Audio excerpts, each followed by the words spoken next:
Alright, this video is for Biology 234. I'm going to be doing a series of lab demo videos of techniques that you would normally do in the lab. And this first one is about aseptic technique. Perhaps the most important skill you will need to master in the microbiology lab is the use of aseptic technique. Aseptic technique is a suite of behaviors intended to minimize the probability of contamination of you by your cultures, of your cultures by you, and of your cultures by the environment. You must handle plates, tubes, and tools with care, and with the assumption that all lab surfaces are potential sources of contamination. In order to decrease the probability of contamination, your workspace management, tool use, and culture transfer techniques, certain steps must be taken. So now we'll discuss workspace management. An important part of aseptic technique is maintaining an awareness of your work environment. An important step is to keep your workspace free of clutter. Always sanitize and disinfect your lab bench using the supplied disinfectant at the beginning of lab. This will reduce the chance that any microbes from the bench surface will contaminate your microbiological media. Always disinfect your lab bench at the end of class. This prevents the transmission of any bacteria you have worked with to other students who may use the lab. If you have a spill, notify your instructor and follow the necessary steps to clean up and disinfect the area before proceeding. So now we'll discuss personal hygiene. Always make sure your hands are clean. Always wash your hands before beginning any exercises. This will reduce the probability of transferring errant microbes from your skin onto the media. You should also wash your hands whenever you leave lab.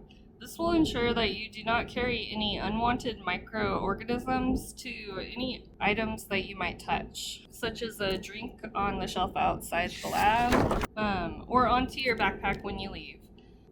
You should also wash your hands at any time you feel you may have come into contact with any microbial cultures. When staining, it's mandatory to wear gloves and goggles. These items must be removed before proceeding to the microscope to view your slides. You should wash your hands after removing gloves. Be sure to wear appropriate clothing to lab. As mentioned previously, sandals and open-toed shoes are prohibited. Shorts are not prohibited, but they provide little protection to your legs. You should wear clothing that, if stained or contaminated, can be laundered in hot water with bleach. So now we'll discuss the tools. Inoculating loops, inoculating needles, forceps, and other devices must be sterilized or disinfected as appropriate for any lab where culture transfers will occur. Your incinerator should be plugged in and turned on at the beginning of the lab. The incinerator can be left on during the lab period until no longer needed. Use the incinerator to sterilize the full length of the wires on all loops and inoculation needles thoroughly at the beginning of the lab period. This will remove any cells or endospores that may be present from previous use. Always sterilize loops and inoculating needles prior to and immediately after use. Once the incinerator is at operating temperature, the inside will glow orange. The loop or wire should be placed into the incinerator and held there for 5 seconds. Do not rest the handles of loops or needles in the incinerator, as they will become too hot to use. Do not place unsterilized loops or needles on the lab bench when not in use. Needles and loops can be stored in the sockets in the base of the incinerator. When disinfecting forceps, place the tips in a bowl of alcohol and use the heat of the incinerator to expedite the evaporation of the alcohol. Do not place the tips of the forceps into the incinerator. Charred and blackened forceps indicate incorrect technique. Metal plate spreader should be disinfected in a similar manner. using alcohol followed by heat for evaporation. If disposable spreaders or other tools are used, immediately place them into an autoclave bag after use. Do not hesitate to ask for a new disposable spreader if you suspect contamination. Tubes, caps, and petri dishes. Contamination of cultures in a tube or in a dish is one of the most frequent problems dealt with in the microbiology lab. In working with unknown cultures, it is paramount to maintain a pure culture of your unknown. If it becomes contaminated, you cannot reliably draw conclusions based on your observations, as it is impossible to know if your culture or the contaminant is responsible for the outcomes. Always work with petri dishes placed upside down on the lab bench. When you need to open a plate, either to retrieve bacteria or to transfer them, you will lift the base up from the lid and hold the plate so that the surface of the agar is not exposed to falling dust or other particles. After you've finished working with the medium, you will immediately place the base back on top of the lid, closing the plate and keeping the agar away from the air. While the plate is open, avoid unnecessary talking and do not breathe directly onto your agar. Open plates only as long as needed and complete your task. Never place an agar dish on the lab bench lid side up with the lid removed. Test tubes should always be placed in a test tube rack when not in use, whether during transportation within the lab or while at the bench. Test tubes should always be kept upright to prevent spillage of contents. Caps should never be set on the bench when removed. During culture transfers, caps can be held in the same hand as the inoculating loop or needle. Be sure that caps are secure and will not fall off tubes before moving test tubes to the incubator. Modern cap tubes do not need to be heated during culture transfer. The technique of flaming or heating the mouths of test tubes was necessary when cotton plugs were used to seal tubes, and the outside of the mouth of the tube was exposed to air. With modern caps, the area under the cap is sterile, and this heating step is no longer necessary. Caps should be replaced as soon as you are finished with a task to minimize exposure of the contents to the environment. Pipettes and pipette tips. Disposable pipettes of 1, 2, 5, and 10 ml volumes come pre-sterilized.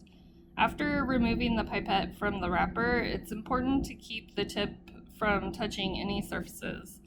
If the tip touches an unwanted object, it should be disposed of and a new pipette should be used. Pipettes should always be held with the tip pointing down. If a pipette is held with the tip up, the liquid in the pipette will wet the cotton at the end, rendering it useless. The cotton in the end traps particles that could enter the pipette and keeps the interior sterile. Pipettes should be disposed of in an autoclave bag after use. Pipette tips for micropipettes come pre-sterilized in covered racks. As with large volume pipettes, the tips should not come into contact with any unwanted surface and should be replaced if they do so. Used pipettes should be disposed of in designated containers. Always use the tip ejector button on the micropipette to remove pipette tips. Do not remove them by hand. Alright, so the first thing you'll want to do when you enter lab is put away anything that you don't need for lab into the cubbies that are next to the door. And then you'll go to your lab bench and you'll want to keep the lab bench clear, and you'll want to disinfect the surface of your lab bench as soon as you enter lab. So we have this disinfectant at every lab bench. You'll just spray the surface and then wipe it down.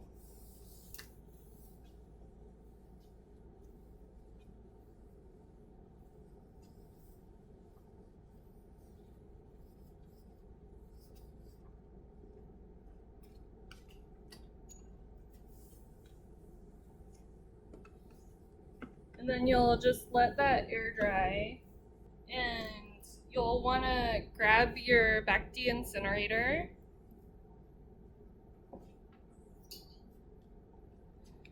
and then you'll want to plug it in.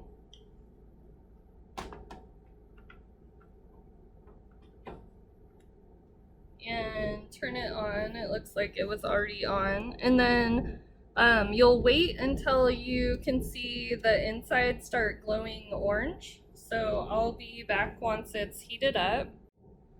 Alright, so you can see that the inside of the back incinerator is glowing orange now. To begin, we'll want to sterilize our loop. So this is the loop. And you'll just stick it inside the back incinerator.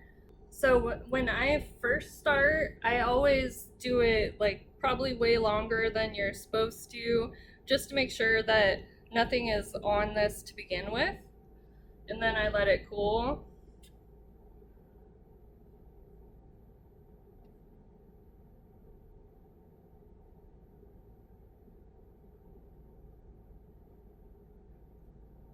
And then after that, all you have to do is sterilize it for 5 seconds. If your loop is too hot, it'll kill the bacteria, and so when you try to transfer bacteria, nothing will grow when you go to look at your plate a few days later. So that's a common mistake that they wanted me to mention to you guys. And yeah, so now we're ready to get started. So the basic aseptic technique that we used in this video is to disinfect our lab bench. We assumed that our loop was contaminated, and so we sterilized our loop before beginning.